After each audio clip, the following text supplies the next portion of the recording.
mandraguna sedang bertapa di tengah laut. Namanya Datu Mabrur. Ia bertapa di antara Selat Laut dan Selat Makassar. Siang dan malam ia bersemedi di batu karang, di antara percikan buih, deburan ombak, angin, gelombang dan badai topan. Ia memohon kepada Sang Pencipta agar diberi sebuah pulau. Pulau itu akan menjadi tempat bermukim bagi anak, cucu, dan keturunannya kelak. Kata, ketika laut tenang, seekor ikan besar tiba-tiba muncul dari permukaan laut dan terbang menyerangnya. Tanpa beringsut dari tempat duduk maupun membuka mata, Datuk Mabrur menepis serangan mendadak itu.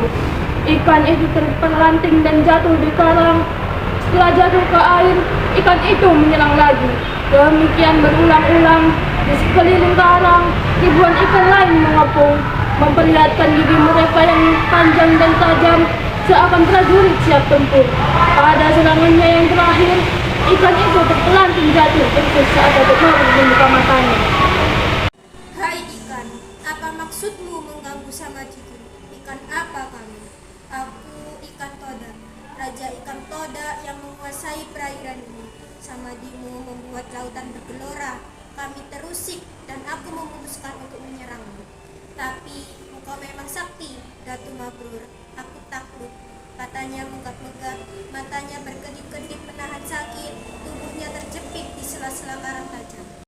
Jadi, itu rakyatmu. Datu Mabrur menunjukkan ribuan ikan yang mengepung karang.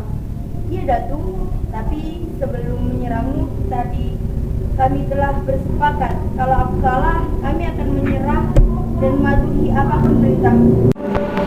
Datu, tolonglah aku, obati luka-lukaku, dan kembalikanlah aku ke laut. Kau terlalu lama di darat, aku bisa mati. Atas nama rakyatku, aku berjanji akan mengabdi kepadamu. Bila engkau menolongku, Raja ikan Toda mengiba-iba, seolah sulit bernafas. Insangnya membuka dan menutup. Baiklah, Datu Mabrur berdiri. Sebagai sesama makhluk ciptaannya, aku akan menolongmu. Apapun permintaanmu, kami akan memenuhinya. Datu ingin istana bawah laut yang terbuat dari emas dan permata, dilayani ikan duyung dan gurita. Ingin berkeliling dunia bersama ikan paus dan lumba-lumba. Tidak, aku tak punya keinginan pribadi, tapi untuk masa depan anak cucuku nanti. Lalu, Datuk Mabrur menceritakan maksud pertapaannya selama ini. Akan kukerahkan rakyatku, seluruh penghuni lautan dan samudra. Sebelum matahari terbit esok pagi, impianmu akan terwujud. Aku bersumpah, jawab Raja Ikan Toda. Datu Mabrur tak dapat membayangkan bagaimana Raja Ikan Toda akan memenuhi sumpahnya itu. Baiklah, tapi kita harus membuat perjanjian. Sejak sekarang kita harus saijan, seiring sejalan, seia sekata sampai ke anak cucu kita. Kita harus akad mufakat, bantu membantu, bahu membahu. Setuju? Setuju Datu, sambut Raja Ikan Toda yang tergolak lemah. Ia sangat membutuhkan air. Mendengar jawaban itu, Datu Mabrur tersenyum dengan hati-hati. Dilepaskannya tubuh Raja Ikan Toda dari jepitan karang, lalu diusapnya lembut. Ajaib, dalam sekejap darah dan luka di sekujur tubuh Raja Ikan Toda itu mengering. Kulitnya licin kembali seperti semula, seakan tak pernah luka. Kala itu menggerak-gerakkan sirip dan ekornya dengan gembira. Dengan lembut dan penuh kasih sayang, Datu Mabrur mengangkat Raja Ikan Toda dan mengembalikannya ke laut. Ribuan ikan yang tadi mengepung karang kini berenang, mengerumuni, melompat-lompat bersukaria. Saijan! melompat di permukaan laut. Saijan, sahut Datuk Mabrur. Sebelum tengah malam, sebelum batas waktu pertapaan yang berakhir, Datuk Mabrur dikejutkan oleh suara gemuruh yang datang dari dasar laut.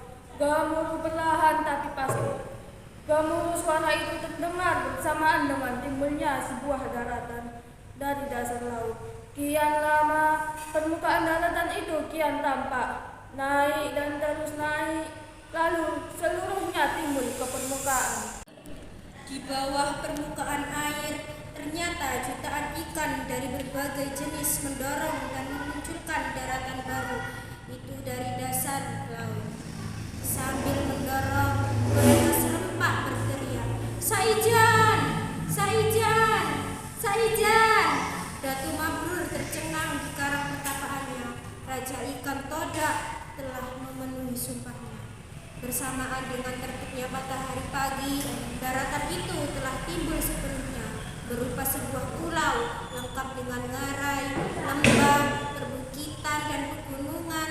Tanahnya tampak subur, pulau kecil yang makmur. Datu Mabrur senang dan gembira. Impiannya tentang pulau yang akan menjadi tempat tinggal bagi anak cucu dan keturunannya telah menjadi kenyataan. Permohonannya telah dikabulkan. Dengan memanjatkan puji dan syukur kepada Sang Pencipta, ia menamakannya Pulau Halimun.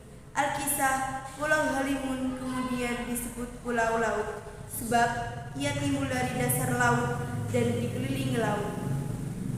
Sebagai hikmahnya, kata Saijan dan ikan Toda dijadikan slogan dan lambang pemerintah Kabupaten Kota Baru.